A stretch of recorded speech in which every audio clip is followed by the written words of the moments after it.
Não, eu posso dar um mote, que é para arrancar, depois... Não, em termos de marcas, eu considero que há vários aspectos que tornam as marcas grandes. Não só o seu nível de faturação ou capacidade de chegar ao público, mas também das diversas formas. A questão social, que são efetivamente a questão da sustentabilidade. No fundo, tudo isto é que faz uma marca ser grande. Uma marca, se for grande e se faturar muito, e depois não tiver responsabilidade social, se calhar é diminuída por isso. Portanto, nesse aspecto eu considero que todos estes valores são os valores que fazem tornar uma marca efetivamente grande.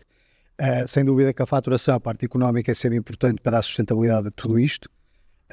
Quando falamos de sustentabilidade, eu considero que a sustentabilidade é tudo isto, também é a sustentabilidade económica, mas aliando todos estes outros ramos da sustentabilidade, a questão social, acho que é importante as marcas terem essa preocupação e na questão também ambiental e todas as áreas que possamos considerar aqui em termos de sustentabilidade. Acho que todas as marcas devem olhar para isto de uma forma que seja o seu guia, no fundo, para as boas práticas. Eu concordo. Acho que a pergunta depende sempre de quem a coloca, ou pelo menos para quem é a resposta, né? E, portanto, no nosso caso em particular, na Betano, portanto, uma marca de B2C, para além de todas essas componentes, existe, e aqui se calhar é o meu lado mais marketeer a falar, mas existe para mim uma componente muito interessante e importante que tem que ver com criar disponibilidade mental e disponibilidade física nos consumidores. E esta disponibilidade mental é o quê? Disponibilidade mental é não mais do que sermos a marca mais relevante nos momentos de compra. E a disponibilidade física, tal como o nome indica, mesmo para uma marca que está no digital, como é o nosso caso, é estarmos presentes onde o consumidor está. Eu acho que quando conseguimos criar, claro que isto é um processo muito exigente, muito longo, muito demorado, mas quando conseguimos aliar a disponibilidade mental com a disponibilidade física, conseguimos tornar-nos uma marca grande. Quando conseguimos que os nossos códigos se tornem parte daquilo que é a cultura popular, quando dominamos, e este acho que é talvez o ponto principal, quando uma marca consegue dominar aquilo que são os pontos de entrada da categoria, não é? Portanto, estou a tentar imaginar, mas por exemplo, se calhar para uma marca de café seria aquele momento da manhã, do acordar, ou no caso, por exemplo, da Superboc, não especificamente da Superboc Arena, mas no caso da Superboc, por exemplo, aquele momento de confraternização com os amigos, e acho que tem feito, por acaso, um trabalho muito, muito bom nesse aspecto, e eu acho que é criar estas duas vertentes da disponibilidade que conseguem fazer com que uma marca cresça e se torne grande. Claro. Eu concordo em absoluto com o que vocês disseram. Acrescentaria aí o facto de, na minha opinião, uma marca, o que faz uma marca grande é ela ser relevante para as pessoas. Ou seja, ela ser parte do imaginário, parte do cotidiano e parte das referências culturais dessas mesmas, das pessoas, dos consumidores, fazerem parte do dia-a-dia. Uma marca que se relaciona emocionalmente com as pessoas, que vai muito além do produto, uma marca que vai, seja ela qual for, no caso do Rock in Rio, que faz do Rock in Rio ser um festival internacional, é o facto de ele não ser apenas um festival. É ele ser um movimento cultural de todo um país, que nasceu, por exemplo, no caso do nosso evento, nasceu há 42 anos atrás, numa cidade no Rio de Janeiro, e que se projetou para o mundo enquanto um movimento cultural, um movimento que se enraizou nas pessoas e que criou um legado histórico, emocional e afetivo ao longo dos anos. E isso fez, de facto, que a marca se relacionasse não só com as pessoas, mas também que conseguisse perdurar na memória afetiva do público. As marcas conseguem, de facto, irem para além daquilo que é a venda do seu próprio produto, o commodity ou a experiência, neste caso, é aquela que realmente se consegue afirmar como parte cultural. Posso dar o exemplo mais mediático dos nossos dias, diria eu, que é o caso da Apple, não é? Ou seja, quando a gente tem uma marca como a Apple, que faz parte do nosso dia-a-dia desde que acordamos, ou como trabalhamos, como nos relacionamos e tudo isso, são marcas que de facto fazem parte e que vão muito além daquilo que é o produto em si.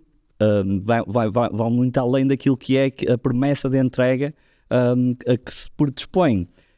Eu diria que o que faz uma marca, naturalmente, que tem que vender e que tem que vender os seus produtos, mas ela tem que, de alguma forma, contar uma história, e essa história vai em linha com o que o Jorge estava a falar há pouco. Tem que ser uma marca, tem que ser sustentável, tem que olhar para esse lado, tem que olhar para a sociedade como um todo, aquilo que entrega, para que se consiga afirmar de uma forma memorável e desejável, ao ponto de as pessoas se relacionarem de uma forma regular com essa mesma marca e se lembrarem todas as vezes que aquele é o local para estarem, o produto para consumirem, para reconhecerem por ela, exatamente. Fazendo parte do nosso dia a dia. Não, isso sem dúvida. Agora, de que forma é que se chega a isso, não é? Isso é que é a questão, no fundo, que nós nos debatemos muitas vezes, que é todos nós queremos isso, nós queremos relacionar com o nosso público.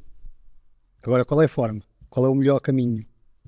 Qual é o melhor caminho? Eu acho que muitas vezes é essa questão que eu me ponho, e é isso que nós definimos como as nossas diretrizes, e nomeadamente no Super Boca Arena, que abriu há 6 anos atrás com esta nova identidade, é como é que nós vamos agarrar a cidade, como é que nós vamos mostrar a um país, ou mais à cidade com certeza, que isto é deles, que isto é nosso, que isto é do portuense, que é para haver uma sintonia entre o público e o próprio espaço, porque o espaço, pronto, a nossa marca também tem esta vantagem de ter ali algum pendor de alguma afetividade do local onde ele Em todas as frentes. espaço onde ele existe, é mesmo no centro da cidade, haver ali alguma particularidade de pertença, não é? Isto pertencia à cidade de alguma forma. E portanto também foi uma luta, que é como é que vamos tornar isto friendly, que as pessoas sintam que é delas, não é? E ao bocado, quando falava de sustentabilidade, também entra neste não é só ambiental, mas é como é que nós queremos as pessoas do nosso lado, nós queremos o nosso público, isso estamos todos de acordo. Agora, qual é a fórmula? Eu acho que todas as nossas marcas, Sim, se calhar, têm fórmulas diferentes, mas efetivamente há sempre esta questão, e são as nossas dúvidas, até enquanto marketeer, que nós também fazemos um bocadinho esse trabalho, que é quais são os melhores caminhos para atingirmos o nosso objetivo, e aí sim a marca engrandece, não é? O Super Boca Arena teve muito isto pela afetividade e pelo grau de pertença que o edifício tinha na cidade, que era um edifício desportivo, tinha um nome de uma atleta que mantém, mas era só desse nome. Antes disso era o Palácio Cristal. Portanto, há ali uma afetividade importante, que também é preciso não descurar a oferta, que é para não defraudar a expectativa, mas ao mesmo tempo, como é que eu ia dizer, ao mesmo tempo torná-la bastante próxima da população, seja a população que nos visita mais, um público mais, pronto, lá está, até se calhar é no nível de programação que também tentamos diversificar para toda a gente poder ter o seu espaço, não é só rock nem só dance, que é para não trazer só uma faixa etária. Portanto, até nisso temos que pensar um bocadinho. E foi um bocadinho a estratégia. é curioso, porque no caso do Super Boca Arena é tudo à moda do Porto, neste caso. É o local, a central, ser uma marca também do Foi Porto. um bocadinho pensado, e há um bocadinho esse trabalho efetivamente, pelo peso que tem, peso histórico, ser um edifício que era da cidade, que é da cidade. Sim, mas no fundo é essa construção de afinidades com os nossos consumidores. Eu acho que no nosso caso são efetivamente marcas muito diferentes, como disseste, e bem, com estratégias diferentes, mas eu, no meu entender, eu acho que muitas vezes se resume à nossa capacidade, e é por isso que eu acho que é um trabalho tão interessante também para nós, o trabalho de construção de uma marca, tem muito que ver com a nossa capacidade de conseguir perceber o mundo à nossa volta, isto é, o mundo no qual a marca se insere, perceber efetivamente quem são os nossos consumidores, quais é que são as suas expectativas relativamente às marcas, mas também relativamente a tudo o resto, e só dessa forma é que nos vamos conseguir posicionar e trabalhar determinados atributos da nossa marca que respondam a essas mesmas necessidades e conseguir construir essa relação de afinidade. Acho que é um desafio muito interessante. Existem vários, eu diria que não há um caminho só. Claro. Há 1000 caminhos acho que todas as marcas trabalham para as pessoas. Acho que começa por aí e nós queremos nos relacionar com elas e como é que chegamos e como é que nos conseguimos relacionar da melhor forma. É curioso porque no Old Days já foi no pregão, não é? Venham aqui, consumam os meus produtos, venham. Já foi assim, já foi muito na base da panfletagem, da propaganda, já foi. Hoje o digital ocupa uma parte substancial daquilo que é a forma como é que nós nos relacionamos de uma forma direta com os consumidores, sobretudo com as redes sociais, não é? Uma coisa que no passado isso não acontecia, mas hoje não existe uma fórmula só, ela tem que ser pensada, a mídia tem que ser pensada de uma forma 360, mas acima daquilo que é os canais de distribuição é a mensagem, o que é que nós temos para dizer às pessoas.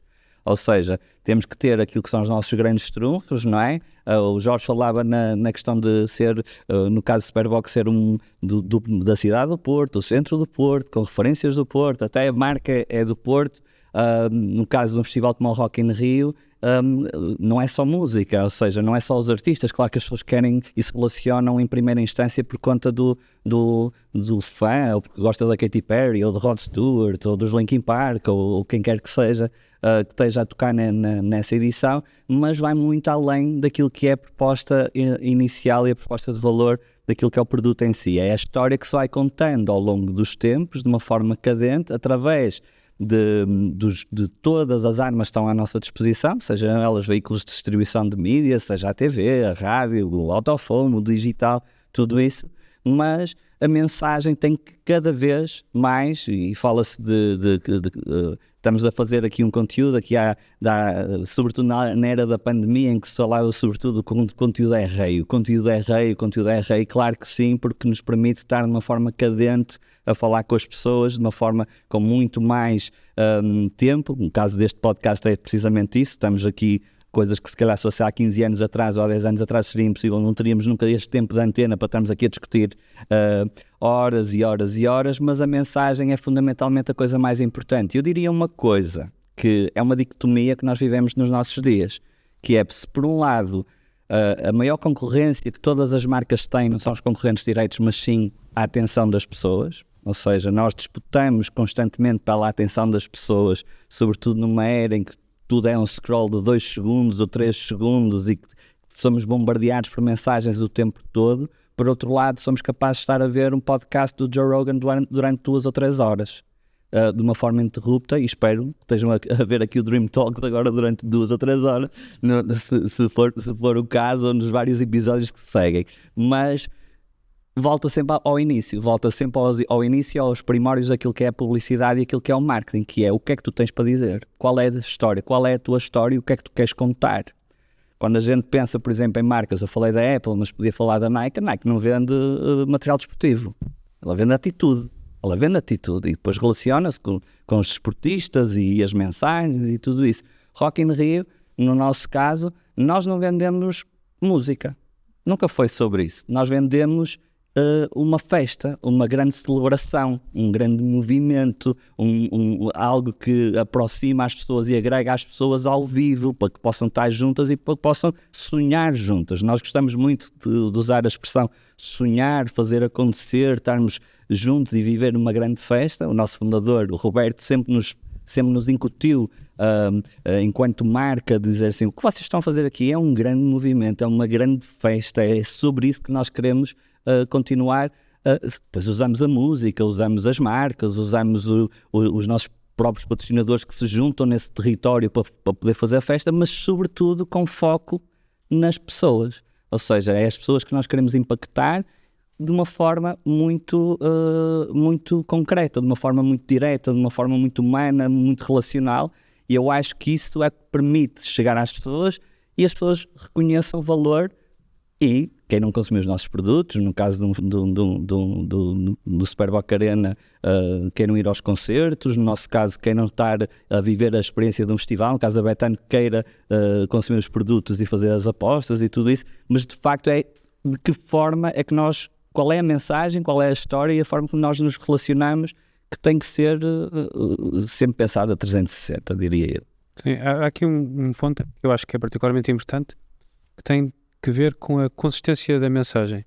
E voltando à questão inicial do que é que faz as marcas serem grandes, no meu entender, um dos fatores é precisamente serem consistentes na mensagem que têm ao longo dos anos portanto, efetivamente, pressupõe-se sempre que as marcas façam um refrescamento daquilo que é as suas mensagens, mas que ainda assim elas sejam consistentes ao longo do tempo.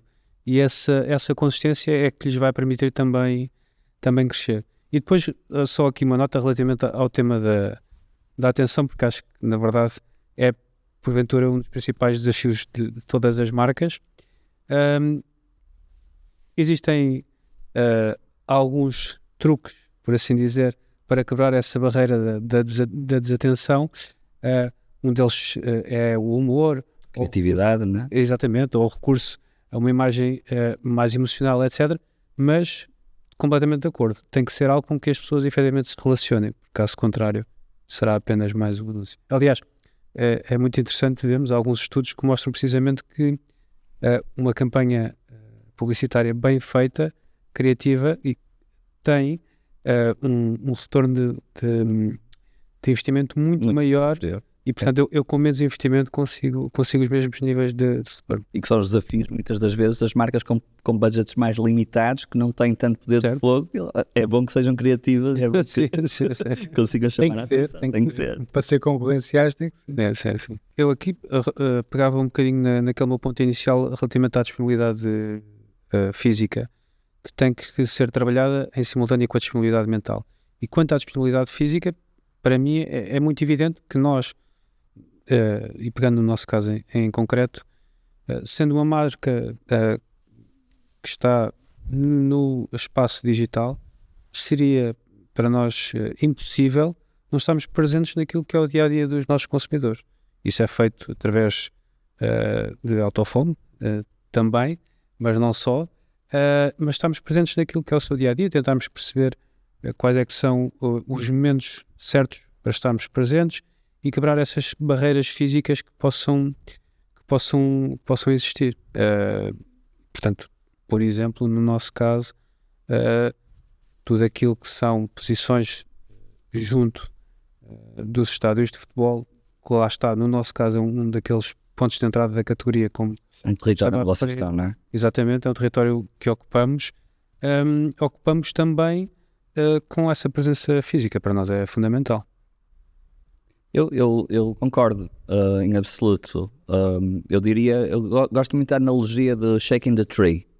A analogia que é o digital, esta imagem é muito recorrente no mundo dos marqueteiros e dos publicitários, que é a lógica de hoje nós vivemos a dicotomia do digital versus o físico, versus as ações, as ativações, os territórios, tudo isso, em que a dado momento há marcas que nascem e morrem no digital e há outras que nascem e perduram no digital, e o caso da Amazon e das plataformas e não sei o quê, que sempre foram digitais, mas isso não é o caso da maioria das marcas. Ou seja, o digital ele tem uma componente muito forte, que é a da medição. Eles conseguem medir em real time a questão da performance eu lanço um anúncio, as pessoas clicam naquele anúncio, depois compram, conseguem rastrear aquela publicidade, e eu sei exatamente que se não fosse aquele anúncio, que se não fosse aquele momento, eu não tinha feito a minha conversão. Se esquecem é que quando as laranjas caem da árvore é preciso alguém, primeiro é preciso alguém abanar a laranjeira para as laranjas caírem, e depois é preciso alguém ir coletar ou ir buscar essas laranjas e entregar aos consumidores. E num mundo, sobretudo hoje, em que a nossa atenção é tão limitada e o span de atenção é tão limitado, disputada por tudo, nós competimos com tudo, desde as séries, aos filmes, à música, aos TikToks, a todas as plataformas. Se não houver um momento que crie o punch, que abane a laranjeira, digamos assim, que faça, e isso é através, falávamos na criatividade, falávamos na mensagem, falávamos no storytelling, mas falamos também no formato como nós conseguimos chegar às pessoas. Eu dou o exemplo clássico de uma ativação, ou seja, uma ativação de marca, ou um território, por exemplo, seja no nosso caso a música, o caso das arenas, no caso do Rock in Rio, que é uma experiência ativa para criar uma memória duradoura e relacional com a pessoa, porque nós vendemos uma memória afetiva, ou no caso, por exemplo, sei que a Betano está no desporto e que está no futebol e tal, e que é a paixão por estar no território que move com paixões das pessoas e que querem muito estar... e aquilo é o Shaking the Tree. Ter esse tipo de ativações, ter esse tipo de recall é o Shaking the Tree. Passar num formato, por exemplo, super criativo de autofone numa autoestrada, talvez eu não vá imediatamente comprar aquele produto, mas aquilo vai-me ficar na memória. E vai-lhe dar credibilidade. E vai-lhe dar credibilidade, mas vai ficar na memória. E se calhar aquela compra que depois foi efetivada no digital, se não tivesse sido aquele outdoor, eu não iria fazer aquela compra. Então, se por um lado é preciso haver um recall constante através da produção de conteúdo, através das redes sociais, através de tudo isso, é preciso abanar a laranjeira de alguma forma. E só se abana a laranjeira com muita criatividade, criando... diria aqui alguns argumentos, ou tendo aqui alguns argumentos, sejam eles mais criativos, seja ele um grande spot de TV, seja ele um grande anúncio de rádio, seja ele uma grande criatividade no autofone, por exemplo, que é o caso, por exemplo, dos formatos digitais, que permite ter ali umas criatividades mais interessantes, mas diria, por exemplo, o próprio território onde se insere essa criatividade, porque vamos convenhar que, por exemplo, os territórios por excelência de comunicação são a música, porque são agregadores, é o desporto, toda a gente gosta, porque move com as paixões, mas de facto é preciso abanar a laranjeira. E se no passado isso era feito com um anúncio publicitário numa TV, estava o assunto resolvido, ou com um PR lançado de uma forma 360, hoje isso não é suficiente. Hoje é preciso fazer, pensar a comunicação de uma forma absolutamente integrada. Desde o outdoor que está na autoestrada ou na rua, ao abrigo na paragem do autocarro, quando eu estou entediado e tenho uma grande criatividade humorística ou até sentimental. As marcas utilizam também muito esses punch, mas depois é fundamental que depois haja alguém, e eu aí gosto muito da componente do digital, porque vai apanhar essas laranjas que caíram, digamos, e eles levam até às pessoas de uma forma, olha, é lá que está aqui o produto para tu teres. Eu gosto muito desta analogia, mas diria sempre que é preciso sempre abanar a laranjeira, de alguma forma. Sim, reparem, no nosso caso então, eu acho que isso ainda é mais evidente, porque a conversão, no nosso caso, dá-se no digital, mas a construção de marca, acima de tudo... Eu acho que a frase é essa. A construção de marca começa no... Completamente. Exatamente. Completamente. Que é Eu achei interessante, tu estavas a falar de ter uma comunicação integrada, constante, e se nós formos ver, aquilo que também nos vai permitir, quando tu dizias, fica lá na memória, não é? Essa tal memória, a criação dessa tal memória só se consegue se nós tivermos uma comunicação constante, consistente, e nem de propósito aqui as cores do nosso da comunicação. Mas, por exemplo, o reforço da cor laranja para nós, em todas as nossas comunicações, é um ponto fundamental. Temos criado determinados elementos que são distintivos e que reforçamos nas nossas comunicações, vão permitir, uma vez mais, criar essas tais memórias de forma mais evidente, de forma mais fácil. E, portanto, quando se der um momento de consumo, o objetivo é que sejamos a marca que seja mais saliente. Eu vou-me lembrar, no caso da Betano, sempre por causa do Futebol Clube do Porto. É por isso que me vou lembrar. Eu espero que se lembrem do Rock in Rio depois, quando as pessoas estão, por causa daquele concerto memorável, ou por causa daquele show fantástico que viram e que vão-se para sempre lembrar, epá, aquela pizza que eu comi da Telepizza quando estava a ver o concerto da Amy Winehouse em 2008, foi espetacular, aquilo vai-me ficar na memória para sempre. E é essa construção de marca no físico, falavas da relevância da construção de marca e da relevância que eu acho que tem, de facto, é fundamental e muito importante, e que depois se converte hoje, sobretudo também no digital. Eu acho que, eventualmente, teremos aqui algumas marcas que são epifenómenos e, por isso, precisamente por serem epifenómenos, talvez não consigamos nos recordar de nenhuma delas. Eu acho que em qualquer setor de atividade, e nós certamente não seremos imunes a isso, existem objetivos de negócio muito desafiantes, muito concretos, muito ambiciosos e, portanto, não me parece que seja a definição desses objetivos ambiciosos que colocam em causa aquilo que é um processo de crescimento de uma marca. Aqui, parece-me que o Jorge tocou no ponto fundamental quando se referiu à sustentabilidade, é precisamente isso, é não hipotecar aquilo que é o crescimento futuro, a sustentabilidade da nossa organização em detrimento daquilo que poderão ser uns objetivos mais altos para atingir. Aqui... Não, eu quanto a isso acho que efetivamente hoje em dia, dada a rapidez em que tudo se processa, acho que nascem coisas efetivamente de um momento para o outro e o crescimento é mais acelerado. Mas os valores sendo seguidos desde o início, isto é bom e é mau. É bom e é mau. É bom porque eu acho que abre todo um universo e hoje em dia há uma série de novas possibilidades, novas empresas, novas marcas de crescerem, havendo o negócio, havendo o local, ou seja, isto há o Rock in Rio e só para não falar, a Super Boca Arena. Se houvesse uma outra arena, com outra, tudo isto é fácil, tudo isto é difícil, não é? Tudo isto é fácil, quer dizer, tudo isto é possível. Se calhar há uns anos atrás, se calhar achávamos que era tudo mais difícil, não é? Se calhar empresas como a Betano, antigamente havia uma e se calhar mais ninguém se metia porque já existe, o campo está ocupado, tal como o Rock in Rio. Se calhar hoje em dia existem inúmeros festivais por toda a Europa, por todo o mundo e arenas também, isto tudo é possível. Agora, eu não acho que é preciso 20 anos para dar consistência a uma marca, é preciso é que o projeto, sobretudo, seja bom e forte desde o início, e acho que hoje em dia não é preciso os 20 anos para fazer crescer uma marca. Não acho que sejam precisos 20 anos e a prova disso é que há marcas que aparecem e que se consolidam muito rapidamente. As marcas tecnológicas hoje em dia, praticamente todas, sei lá, estou-me a lembrar de algumas aqui em Portugal, internacionais, que apareceram. Mas aqui em Portugal temos 7 anos. Exato. Se formos um bom exemplo dessa... Não, é um bom exemplo, sendo que é uma marca já gigante, mundial, tem 7 anos em Portugal e hoje em dia...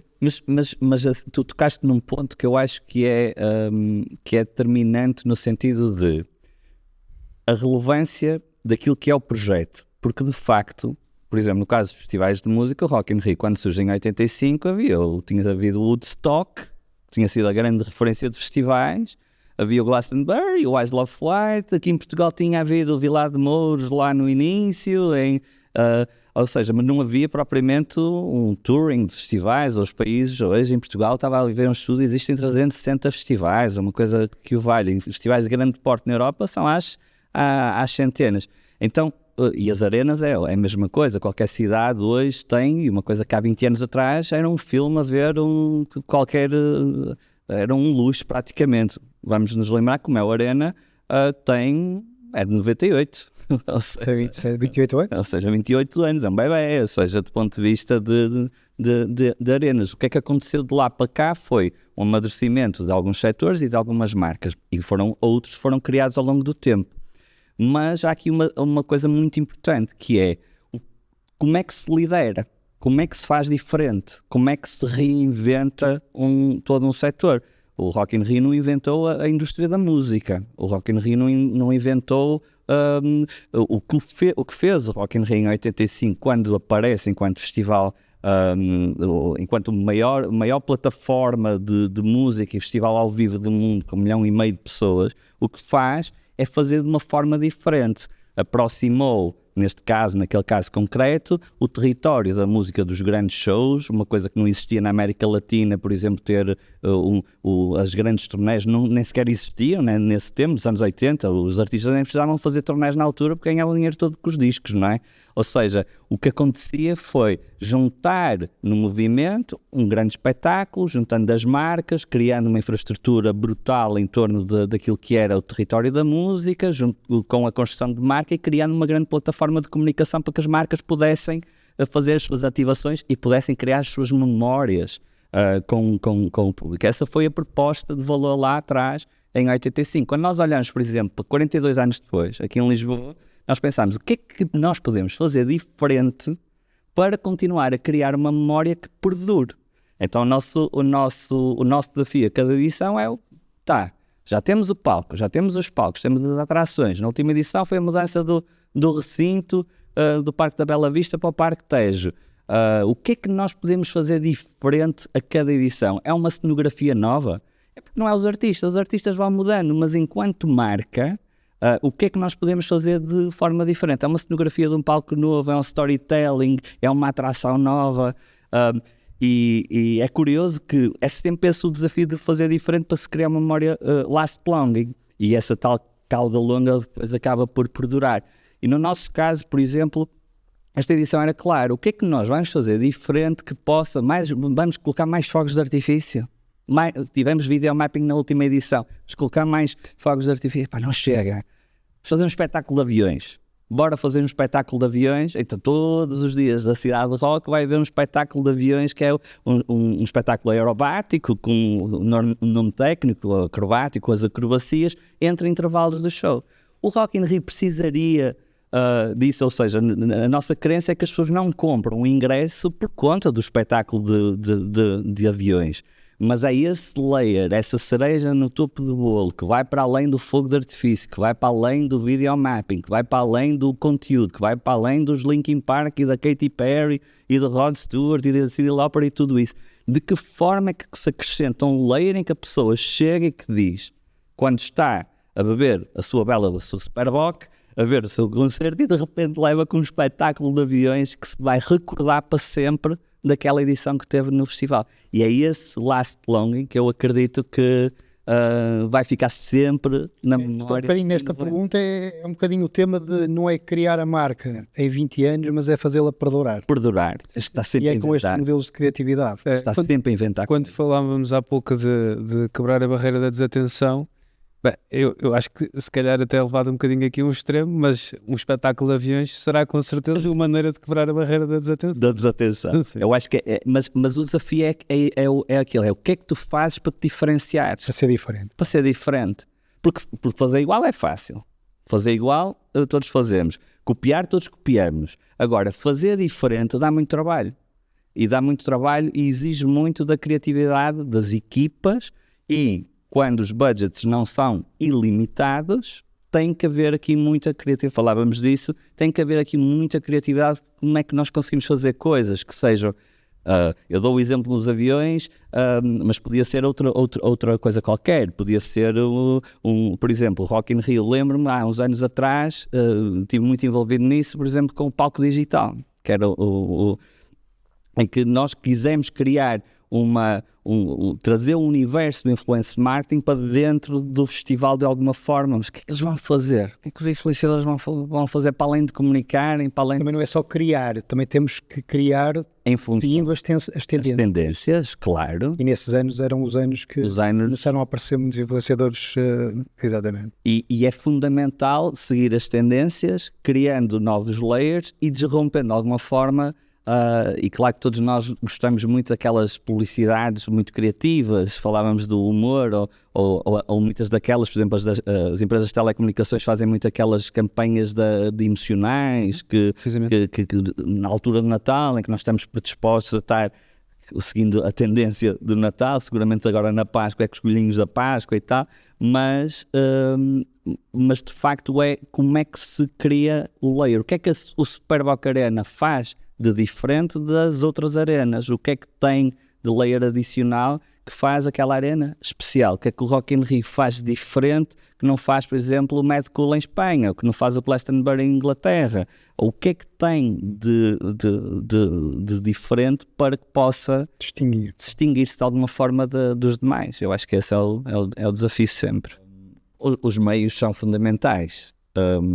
Ou seja, para ajudarem nessa construção os meios são fundamentais para ajudarem na construção da marca e na visibilidade. No caso do Rock in Rio, os meios são determinantes, todos eles. Ou seja, desde a TV até passando pelo autofone, a rádio, digital, tudo. Os qualquer produto que não tenha meios, que não tenha comunicação, Uma comunicação, não existe. Não existe. Não existe chega às pessoas. Não chega às pessoas. Não consegue chegar às pessoas. É fundamental. Quando é que ele se torna um projeto relevante de alguma forma e também para a cidade ou para o país? Rock in Rio é o exemplo disso, é o exemplo máximo disso, que chama-se Rock in Rio. In Rio não é de Rio, é de Rio de Janeiro, não é? E em Lisboa chama-se Rock in Rio Lisboa. E quando nós comunicamos internacionalmente, nós estamos a comunicar uma coisa que é extraordinária, que são duas das cidades mais bonitas do mundo, uma é o Rio de Janeiro e outra a cidade de Lisboa, e que comunicamos de alguma forma direta, então assumida pela frente, não é indiretamente, é completamente direta, e não tem melhor cartão de visita daquilo que é um país e uma cidade, que é um projeto internacional de projeção global, capaz de chamar a atenção para, neste caso, duas cidades. E essas duas cidades, neste caso, estão em dois países. O Brasil, o outro o Portugal. Ou seja, quando nós fazemos uma campanha, há dias fizemos uma campanha, fizemos um takeover em King's Cross, em Londres, em que pintamos a estação toda de Rock in Rio, fizemos uma grande ativação de marca e tivemos, por exemplo, na Plaza Calhau, em pleno centro de Madrid. O que nós estamos a levar para lá é, claro, a comunicação do festival, é claro a proposta de valor do festival, mas estamos a levar Portugal e a cidade de Lisboa e do Rio de Janeiro, neste caso de uma forma indireta, mas a cidade de Lisboa diretamente, nós estamos a convidar as pessoas para virem para Portugal, para Lisboa, que venham ao Rock in Rio para ver o concerto do Pedro Sampaio para fazer o cavalinho ou para o concerto da Cyndi Lauper, mas ao mesmo tempo essas pessoas vêm gastar o seu dinheiro no hotel, no restaurante, vão aproveitar e vão conhecer outras áreas do país. O nosso festival tem a particularidade de ser entre 2 fins de semana, então se calhar naquela semana de intervalo podem ir ao Douro, ao Alentejo, ao Algarve, onde quer que seja. Então não tem nada de uma forma mais direta com aquilo que é o território e aquilo que é a simbiose com a cidade, com o território, com os stakeholders, com a economia local, regional e até de um país. Os meios são absolutamente determinantes, porque nós temos que, de alguma forma, dizer às pessoas o que é o festival, quem é que temos, porque é que há de vir cá, porque é que é melhor vir a Lisboa do que ir para a Croácia, por exemplo. Porque é que é melhor vir a Portugal porque a nossa comida é melhor, porque o nosso tempo é espetacular, porque temos uma coisa incrível. E o mesmo acontece com os projetos a nível nacional, ou seja, o Rock in Rio sendo em Lisboa, convida o resto do país a vir ao concerto ou a vir ao festival, mas também a estar no caso de Super Boca Arena, já foi o meu caso, ter que me deslocar, neste caso estou a viver em Lisboa, de me deslocar até ao Porto para ver um concerto ou um espetáculo que queria muito ver. E é esse tipo de dinâmicas que estão de uma forma ligadas e adjacentes do território em simultâneo com os meios, que permite que as marcas sejam claramente visíveis de um país, de um território. Uma marca sem comunicação não existe. Sim, para nós, como certamente compreendem, é absolutamente fundamental. Não existindo um espaço físico e particularmente porque a presença nos meios e em meios de grande alcance não só ajuda nesse processo de construção de marca, mas eu acho que também ajuda a legitimá-la. E portanto, lá está, uma vez mais, sendo uma marca relativamente recente, que faz agora 7 anos, particularmente numa fase inicial, foram absolutamente fundamentais para conseguirmos chegar onde estamos hoje. Estávamos a falar um bocadinho, as tendências, eu acho que as marcas têm que se ir adaptando de alguma forma às tendências, não perdendo os seus valores. Isto acho que é fulcral para que não haja uma perda de identidade do projeto que nasceu e que é no fundo o que foi o garante do crescimento dessa e é o que reconhece essa marca. No entanto, temos que estar sempre atentos às novas tendências, para onde é que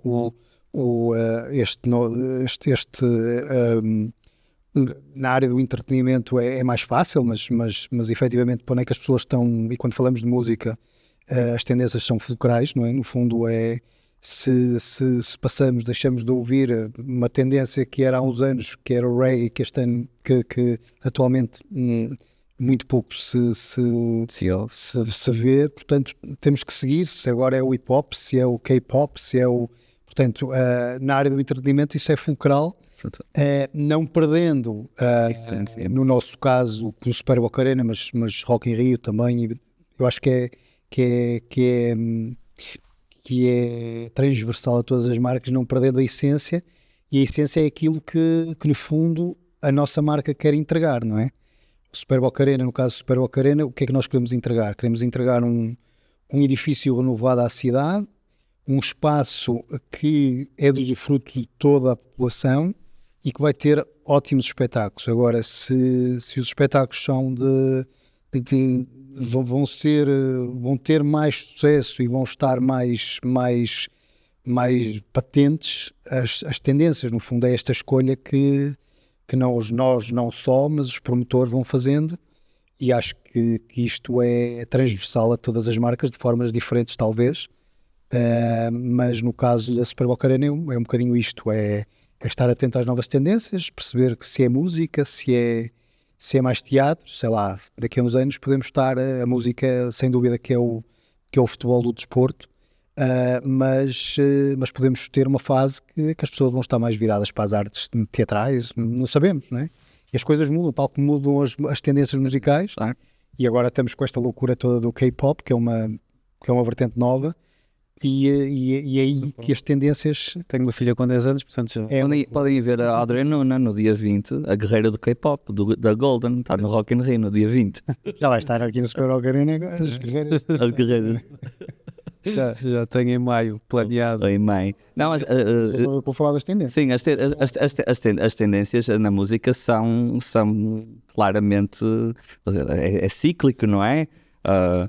Não só, por exemplo, a forma como nós construímos o nosso line-up tem muito a ver com aquilo que é, primeiro, a matriz do nosso festival, que tem que ser artistas consagrados, que têm um legado para cantar da primeira à última música, mas acompanha naturalmente as tendências. Por exemplo, nós temos no passado, se olhássemos para os line-ups, por exemplo, de Rock in Rio, íamos ver muito heavy metal no início, ou no metal, aqui em Lisboa particularmente, e passou por uma fase pop, e por exemplo, nós no nosso alinhamento temos um dia assumidamente familiar, focado nas famílias, para completamente um dia popular, com a Katy Perry, o Charlie Puth, o Alok, Pedro Sampaio e por aí, os Kalema e tantos outros. Um dia assumidamente rock, com os Linkin Park. Depois temos um dia focado, por exemplo, no público mais legacy, que a gente carinhosamente lhe chama o Legends Day, com o Rod Stewart e a Cyndi Lauper. Mas não podemos esquecer, por exemplo, que o Jorge falava no K-pop, por exemplo, da Gen Z, que consome assumidamente trap music, que não era uma matriz, por exemplo, no nosso festival até 2019. A primeira grande aposta que a gente faz foi com Post Malone, aqui em Lisboa, e que temos um dia completamente Gen Z, focado nas novas audiências, com um dia com 21 Savage, o Central C, o Matoe, o Filipe Reto, o Dennis DJ, a Lola Índigo, que é um dia assumidamente urbano. E é curiosamente, há dias perguntava numa entrevista uma miúda que tinha 20 e poucos anos, se conhecia... Quais os nomes que conhecia do cartaz, e ela conhecia todos do dia 28 do festival, alguns do dia 21, dia do Linkin Park, e Sepulturas e PODs e coisas assim, conhecia alguns, e do dia do Rod Stewart conhecia muito poucos. E o contrário também acontecia, quando perguntava, por exemplo, alguém mais da minha geração, esses nomes do dia 28 eu não os reconheço tanto. Porquê? Porque não tem nada. Eu não quis dizer nada. Não, exatamente, ou seja, não quis dizer nada, mas se calhar estás um bocadinho já além da idade. Mas isso faz parte de conseguir manter as marcas a acompanharem, não só no caso da música, os géneros e os géneros musicais que são geracionais. Claro que a gente gosta sempre dos artistas que são que todas as gerações gostam, não é?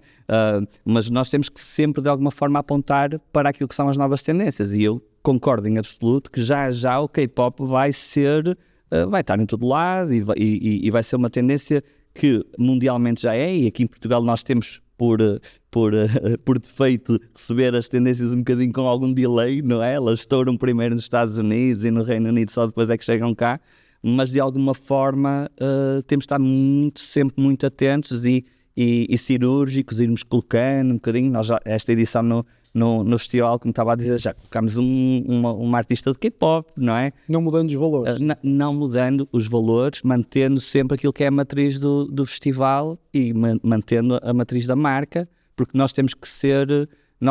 as tendências vêm e vão, é como a moda, não é?